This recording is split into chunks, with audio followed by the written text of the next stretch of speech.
Добър вечер!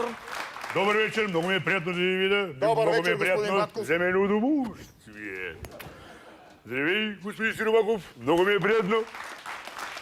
Искам да благодаря за поканата, да поздравя Защо вас. целунахте тази дама? Тя от Левски ли е? На влизане една дама от публиката целунахте. От коя? Естествено. Заповядайте, господин Батков, седнете.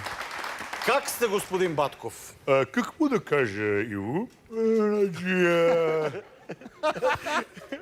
Чувствам се като Евгений Йотов в петък вечер. Губя почва под краката си. Какъв е коментара ви за поредната криза в Левски? Значи коментарът ми е... Ей, Богу!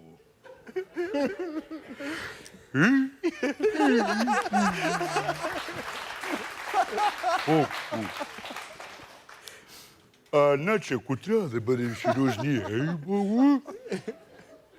Тотално не знам вече какво да правя. Толкова съм отчаян, че съм готов да ви предложа на вас двамата да се присъедините към отбора. Сериозно. Ама ние сме много слаби футболисти. Ама вие така тъкмо бързо се сработите с другите. Аз затова искам, ако будете...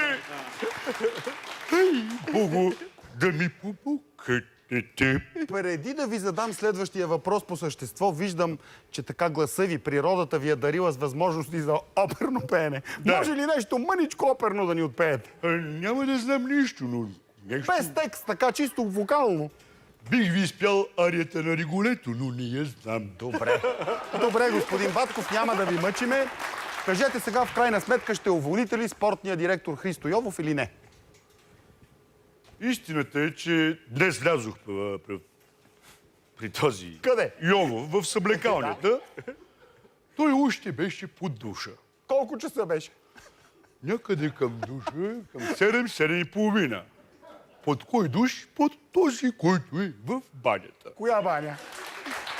Тази, която не е особено хлъзгава, но това е друга тема. Влизам аз, той се къпе под душа в банята и пее. Викам, чакай, бе.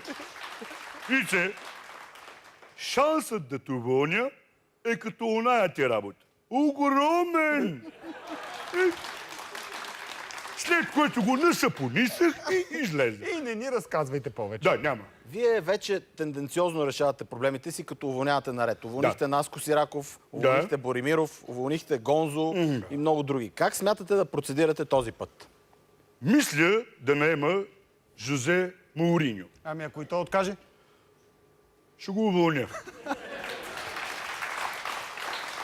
Как се справя новата ви звезда Валери Божинов? Божинов, между нас казано,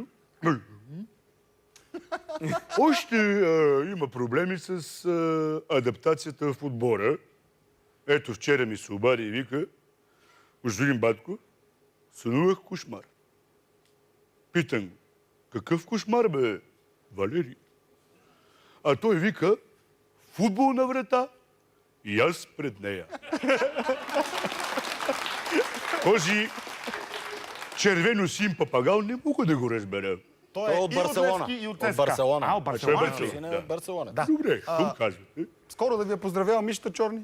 О, ако ме гледа, искам да поздравя Мишата Чорни!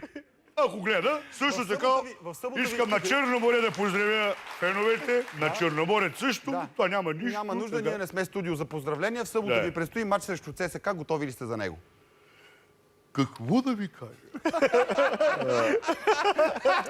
Значи, днес бях на тренировката на играчите и като видях как играят, разбрах, че няма по-подходящо решение от това матчът да се играе на женския празник 8 март.